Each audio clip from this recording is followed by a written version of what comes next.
Alors, bonjour les amis. Savez-vous, aujourd'hui, j'ai le goût de vous dire tout simplement, malgré le fait qu'on est avancé dans l'année, de vous souhaiter une bonne entrée à l'école. Ben oui. Vous savez, quand on commence notre vie, bien souvent, on va suivre l'école. On va suivre la première école qui est l'école de la famille.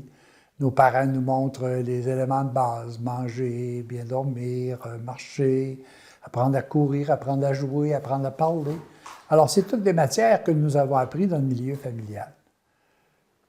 Un peu plus tard, nous allons vers un niveau un petit peu plus élevé. À ce moment-là, nous parlons de l'école primaire, l'école secondaire, où là, on nous apprend toutes sortes de matières. On va nous apprendre la mathématique, le français, la géographie, l'éducation physique. On va nous apprendre aussi, je l'espère de plus en plus, l'école des religions. Et dans le temps, nous évoluons davantage. Et là, nous nous ramassons dans des spécialités un peu plus élevées. Nous allons vers le marketing, le management, les finances. Ça dépend des dons et ça dépend des talents et de la volonté de chacun. Ça peut être la médecine, ça peut être l'enseignement, ça peut être toutes sortes de choses. Mais bien souvent, l'école de la vie spirituelle, on apprend ça comment? Puis où elle est inscrite, cette école-là? Moi, je sais que j'étais à l'école à Saint-David, dans ma petite ville où je suis né.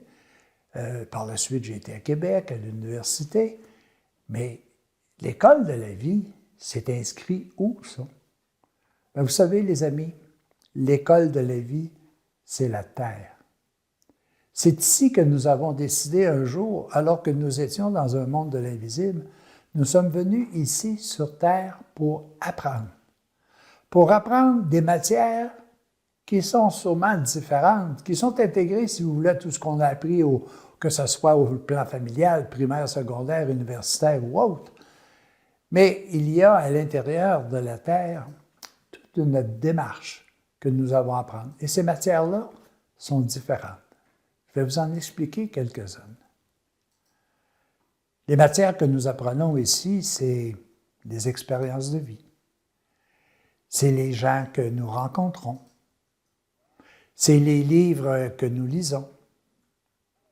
C'est tout ce qui nous entoure, que nous captons avec nos sens et que nous devons évaluer pour véritablement savoir si ça parcourt véritablement l'établissement de notre royaume.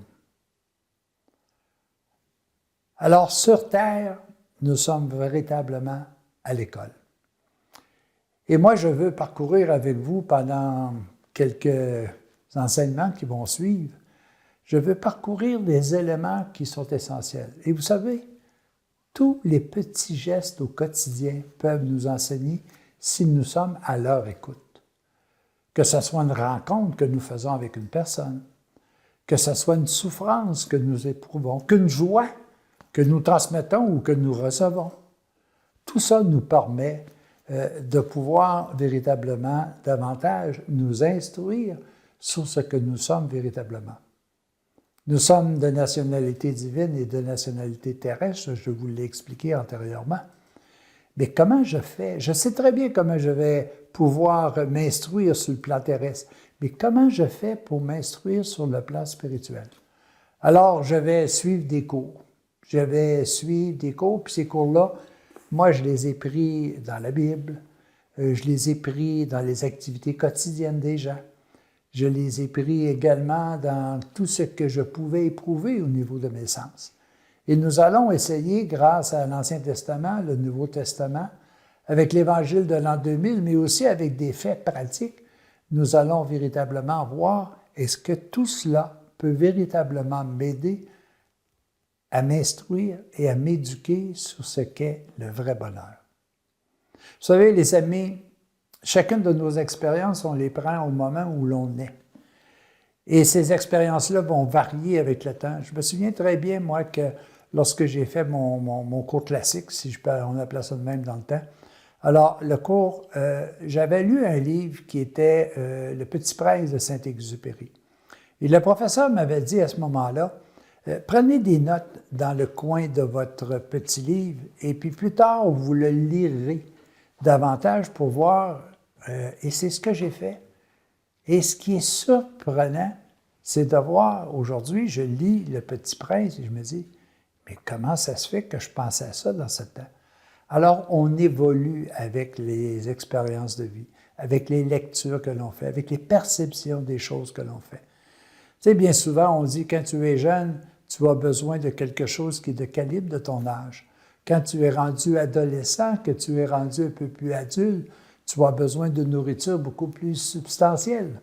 Et là, quand tu tombes sur le plan spirituel, sur le plan de l'invisible, sur le plan de ce qui n'est pas apparent directement à tes sens, mais qui sont captés par ton intuition, par de la méditation, par ton inspiration, c'est un autre domaine. Et c'est ce que je voudrais qu'on soit capable de regarder dans les quelques enseignements qui vont suivre. Nous avons énormément de matière qui nous est présentée. Mais cette matière-là, avons-nous le goût véritablement de l'approfondir? Est-ce que je lis pour lire ou est-ce que je lis pour comprendre? Est-ce que je lis pour comprendre ou est-ce que je lis pour pouvoir m'éduquer, pour apprendre qui je suis, d'où je viens, qu'est-ce que je fais ici et comment cela va-t-il se terminer? On les a tous, ces séances-là. On va avoir à rencontrer des professeurs, on va avoir à rencontrer des aidants, on va avoir à rencontrer une foule de personnes qui vont nous guider, que ce soit dans le monde du visible et de l'invisible. Vous savez, Dieu n'est jamais apparu à quelqu'un. Il s'est donné une image pour qu'on puisse apparaître. Alors nous autres, des fois, on peut ressentir une inspiration à l'intérieur de nous. Elle nous vient de Dieu, oui, parce que l'inspiration est bonne, mais elle nous est transmise par un messager. Elle nous est transmise par le voisin, elle nous est transmise par quelqu'un qui souffre. Alors, ces expériences de vie-là, c'est véritablement ce qui va nous permettre de nous éduquer à notre vie véritable, à notre nationalité divine. Nous allons parcourir au-delà de 150, que ce soit des paraboles, qu'on appelait de même au niveau de l'Église, que ce soit des événements de notre histoire passée ou très lointaine, si je prends l'Ancien Testament par exemple, mais qui sont tout aussi présents aujourd'hui. Nous allons les parcourir pour voir qu'est-ce que ça me dit aujourd'hui et comment cela m'est pratique dans mon quotidien. Tu savez un exemple que quelqu'un me donnait un jour à l'école, on m'a dit 2 et 2 font. Et les gens répondaient facilement 4 parce qu'ils pensent tous et c'est une addition. Non, c'est une multiplication, ça donne 4 aussi. Mais si c'est 2 et 2, un côté de l'autre, ça fait 22. Alors, qu'est-ce qui fait qu'à un moment donné, je puisse interpréter différemment? C'est la démarche dans laquelle j'ai décidé un jour de m'inscrire. Alors, nous avons une immense matière à parcourir, mais tellement enrichissante. Et comme disait une des personnes, un livre que j'ai lu un jour d'un bon prêtre français, il disait, vous savez que toutes les expériences de la vie, que toutes les paraboles, que tous les éléments que vous allez avoir à rencontrer peuvent avoir au-delà de 33 niveaux différents. Mais à l'intérieur de ces 33, il y a celui-là qui est parfait pour vous. Demain, ça sera peut-être un autre, parce que vous y reviendrez. Combien de fois j'ai pu lire, moi, prenons l'exemple de l'enfant prodigue, et puis à ce moment-là, après l'avoir lu et relu, j'ai compris des choses différentes. Alors à tous et à chacun, je vous souhaite une bonne rentrée à l'école de la vie. À la prochaine.